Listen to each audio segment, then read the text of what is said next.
Dear students, मैंने आपको अब तक इंट्रोड्यूस करवाया था मनी मार्केट से।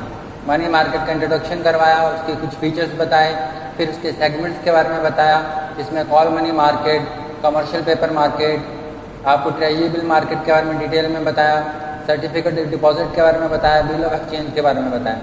ये सब इसके इंस्ट्रूमेंट्स भी थे और ये एक तरह के सेगमेंट्स भी हैं मनी मार्केट के। अब बात करते हैं इसके डिफेक्ट्स की और उसके बारे में क्या किया जा सकता है। इसमें आते हैं मनी मार्केट रिफॉर्म्स। तो बेसिकली आज का टॉपिक है मनी मार्केट रिफॉर्म्स। अब इसमें ध्यान देने वाली बात है कि पहले मैंने आपको कुछ फीचर्स बताए थे। तो basically defects of Indian money market वो फीचर्स ही हैं। उसमें जो सबसे बड़ा डिफेक्ट है वो है इंडियन मनी मार्केट दो हिस्सों में बटा हुआ है। इसमें डिक्टोमी है, अनऑर्गेनाइज्ड वर्सेस ऑर्गेनाइज्ड, ठीक है। और आरबीआई का कंट्रोल अनऑर्गेनाइज सेक्टर पे बहुत कम है। काफ़ी वेरिएशन है इंटरेस्ट रेट्स में। काफ़ी एक इसकी समस्या रहती है कि इंडियन मनी मार्केट की में सीजनल फ्लक्चुएशंस काफ़ी होते हैं और बहुत ज़्यादा लिक्विडिटी क्रंच आ जाता है, तरलता की कमी आ जाती है कुछ पर्टिकुलर सीजन्स में। तो सीजनल फ्लक्चुएशंस जो होती हैं ये भी एक मनी मार्केट का डिफेक्ट है। काफ़ी क्राइसिस आ जाता है फंड्स का, ठीक है। और इसके अंदर ऑर्गेनाइज मार्केट पे तो आरबीआई का कंट्रोल रहता है, लेकिन अनऑर्गेनाइज पे नहीं रहता। एक और समस्या है बैंकिंग हैबिट्स हमारे देश में नहीं है।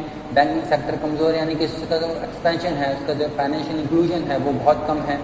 इसके लिए कई एफर्ट्स किए गए हैं, लेकिन अभी भी जो लोगों की हैबिट्स है वो कैश में ज़्यादा डील करने की है, मनी मार्केट इंस्ट्रूमेंट्स को यूज़ कम करते हैं, इसके प्रति आकर्षण भी कम है। हालांकि पिछले कुछ सालों में काफ़ी इम्प्रूवमेंट आया है मनी मार्केट में, लोगों ने इसकी इम्पोर्टेंस को भी अच्छे से समझा है। अब आज मनी मार्केट में डिफेक्ट्स हैं, लेकिन इससे पहले यानी कि prior to this particular situation और भी ज़्यादा समस्याएं थी।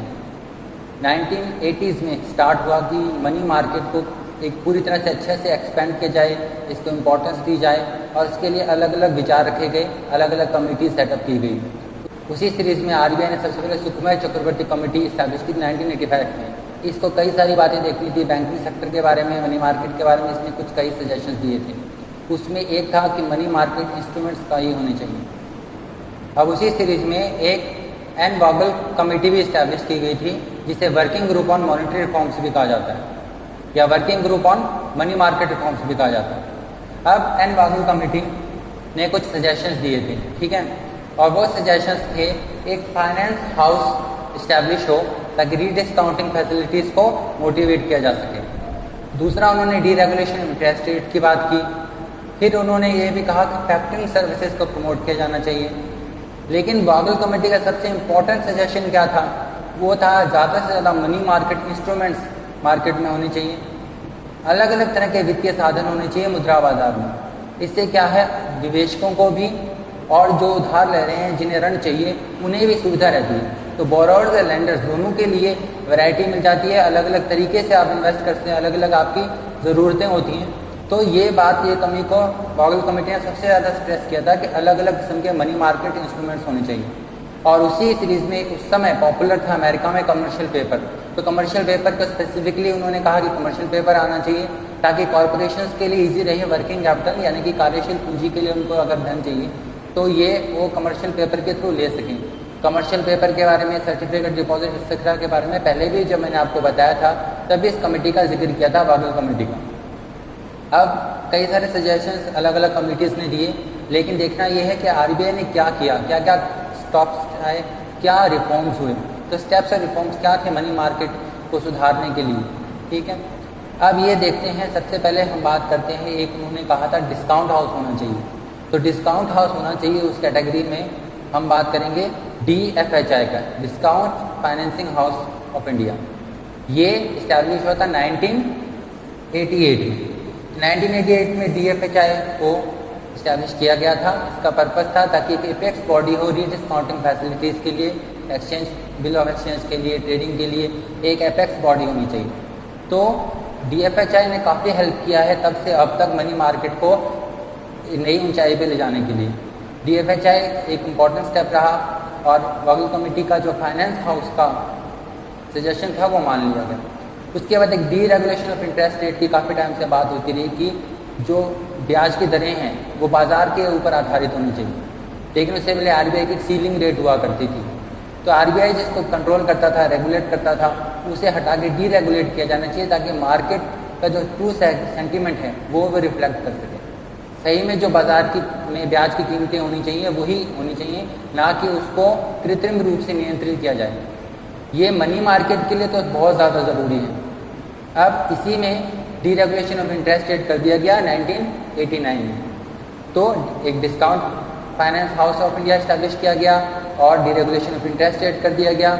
उसके बाद एक था प्राइमरी डीलर्स को अलाउ कर दिया गया। प्राइमरी डीलर्स के बारे में पहले भी मैंने आपको बताया था, जब कमर्शियल पेपर बताया था या कॉल मनी मार्केट वगैरह बताया था, तब प्राइमरी डीलर्स को भी अलाउ कर दिया गया, उनकी बैरियर्स हटा दिए गए एंट्री पे। इसके अलावा 1992 में नोट कर लीजिए, मनी मार्केट म्यूचुअल फंड्स को भी अलाउ कर दिया गया। मनी मार्केट म्यूचुअल फंड्स ने काफ़ी हेल्प किया इस सेगमेंट को, यानी कि मुद्रा बाजार को विकसित होने में मनी मार्केट म्यूचुअल फंड्स का काफ़ी बड़ा रोल रहा। अब उसके बाद एक और बड़ा स्टेप आया, वो था 1997 में। 1997 में NBFC यानी कि नॉन बैंकिंग फाइनेंशियल कंपनीज को भी आरबीआई ने अपना एक्ट अमेंड किया ताकि NBFCs को रेगुलेट किया जा सके, अच्छे से रेगुलेट किया जा सके और इस तरीके से उनके प्रोविजन रखा जा सके ताकि NBFC ढंग से काम कर सके मुद्रा बाजार को विकसित करने में। एक बहुत महत्वपूर्ण पॉइंट है, ये तो आपको ज़रूर याद रहना चाहिए, क्योंकि जब इन्फ्लेशन पढ़ते हैं या मॉनेटरी पॉलिसी पढ़ते हैं और सामान्यतः भी जब आरबीआई के बारे में पढ़ते हैं तो repo rate, reverse repo rate के बारे में हम पढ़ते हैं, वो किसके अंदर आता है? वो आता है LAF यानी कि लिक्विडिटी एडजस्टमेंट फैसिलिटी के अंदर। LAF यानी कि 2000 में LAF इंट्रोड्यूस किया गया, liquidity adjustment facility. Reverse repo rate और रेपो रेट इसी के अंदर आते हैं।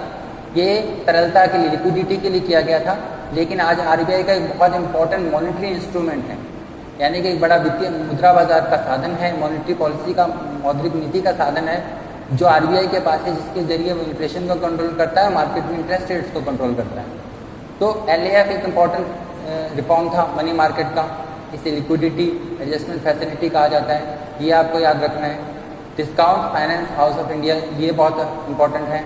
DFHI इंपॉर्टेंट है, ये याद रखना है। डीरेगुलेशन ऑफ इंटरेस्ट रेट्स हुए थे। इसके अलावा मैंने आपको पिछले सेगमेंट में बताया था जब हम कमर्शियल पेपर और ये डिस्कस कर रहे थे कि डीमेटेरियलाइज्ड फॉर्म में भी हो सकते हैं, यानी कि इलेक्ट्रॉनिक ट्रेडिंग, यानी कि कंप्यूटर्स के थ्रू एक इलेक्ट्रॉनिक ट्रेडिंग होना, वो भी चालू हो गया था मनी मार्केट में। उसके अंतर्गत आगे जैसे जैसे ये बढ़ता गया, उसको ज़्यादा बढ़िया ढंग से हैंडल करने के लिए गवर्नमेंट ने क्या किया, CCIL यानी कि clearing corporation of India limited establish की 2001 में। CCIL ये काफ़ी इंपॉर्टेंट रहेगी ताकि इलेक्ट्रॉनिक ट्रेडिंग वगैरह को हैंडल करते, specially government securities. Electronic trading से ये जो मनी मार्केट है ये काफ़ी हद तक विकसित ज़्यादा हुआ। एक जब सिक्योरिटीज़ यानी कि जो भी सर्टिफिकेट हैं या जो भी वित्तीय साधन है, ये जब हम फिजिकल फॉर्म में एक्सचेंज करते हैं तो उसमें कई तरह की समस्याएं आती हैं, लेकिन जब इलेक्ट्रॉनिक ट्रेडिंग होने लगी तो चाहे कैपिटल मार्केट भी हो चाहे ये मार्केट भी, उसका काफ़ी ज़्यादा विकास हुआ। इलेक्ट्रॉनिक ट्रेडिंग जो है, जैसे हम ऑनलाइन ऑर्डर वगैरह करते हैं तो उससे क्या है, सुविधा बड़ी हो जाती है। ठीक वैसे ये भी सिक्योरिटीज़ भी इलेक्ट्रॉनिक प्लेटफॉर्म पे डील होने लगी। ये भी मैं आपको इसका थोड़ा सा हिंट दे चुका हूँ, अब ये भी नोट कर लीजिए कि इलेक्ट्रॉनिक ट्रेडिंग में मनी मार्केट को काफ़ी हेल्प किया, उसमें CCIL एक इम्पॉर्टेंट स्टेप था, ये भी आप नोट कर लीजिए। अब आगे बात करते हैं कि और क्या किया गया, और इसके अंतर्गत आरबीआई ने सिक्योरिटी ट्रेडिंग कॉरपोरेशन लिमिटेड भी इस्टेब्लिश की। इसने भी काफ़ी हद तक हेल्प किया मनी मार्केट को इस्टेब्लिश करने के लिए।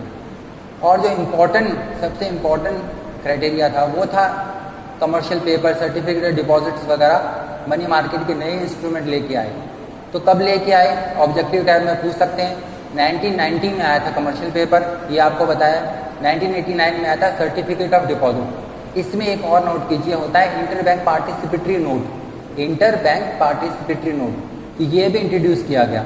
तो जब इसके डिफेक्ट्स पढ़ रहे हैं तब हम पढ़ते हैं कि लैक ऑफ फाइनेंशियल इंस्ट्रूमेंट्स या lack of money market instruments, ये जो है कमिटीज ने क्या सजेस्ट किए कि इस तरह के मनी मार्केट जो है इंस्ट्रूमेंट्स लाए जाएं। तो मनी मार्केट इंस्ट्रूमेंट्स आने में कौन कौन से मनी मार्केट इंस्ट्रूमेंट्स हुए और किस डेट को हुए, ये भी नोट करना ज़रूरी है। डीरेगुलेशन ऑफ इंटरेस्ट रेट, ये भी बड़ा इंपॉर्टेंट है। तो ये कुछ मनी मार्केट के इंपॉर्टेंट रिफॉर्म्स थे, बाकी कई और रिफॉर्म्स वगैरह हैं वो पीडीएम के माध्यम से आपको बता दिए जाएंगे, लेकिन जो हमें समझना है, नोट करना है, वो ये वाले रिफॉर्म्स हैं। अब आरबीआई और क्या कर सकती है, इसमें आगे क्या कर सकती है, उसके अंदर आरबीआई ये कर सकती है कि ज़्यादा से ज़्यादा इंडिजिनियस बैंकर्स हैं जो साहूकार आरटीओ की पहले मैं बात कर चुका हूँ, उन्हें अपने कंट्रोल में लाने के लिए नए रूल्स रेगुलेशन बना सकती है। उनकी ट्रेडिंग को जिस तरीके से आपस में व्यापार वगैरह करते हैं इस मार्केट में, उसको ज़्यादा से ज़्यादा बैंकिंग इंफ्रास्ट्रक्चर के अंदर लाने की ज़रूरत है। एक भारत में बैंक का इस्तेमाल यानी कि बैंकों में जाके पैसा और बैंक के थ्रू चेक के थ्रू आदान प्रदान करने की आदत हमें कम है। बैंकिंग सेक्टर के कंट्रोल में हम कम आते हैं। जितना ज़्यादा फाइनेंशियल इंक्लूजन होगा, जितना ज़्यादा बैंकों का यूज़ होगा, बैंकों के थ्रू यानी बैंकों के ज़रिए डीलिंग हुआ करेगी, ये सारी गतिविधियाँ होंगी, उतना ज़्यादा मुद्रा बाजार जो है विकसित होगा। तो मुद्रा बाजार के विकास के लिए ज़रूरी है कि बैंकों के थ्रू आदान प्रदान हो। आरबीआई रेगुलेशन लाने के लिए जो असंगठित क्षेत्र है, अनऑर्गेनाइज मनी मार्केट है, वो धीरे धीरे रेगुलेशंस लाके और लोगों को इंकरेज करके इस प्रकार के इंस्ट्रूमेंट्स को लाके ज़्यादा से ज़्यादा लोगों को ऑर्गेनाइज मनी मार्केट की तरफ ले जाने का प्रयास आरबीआई का रहता है।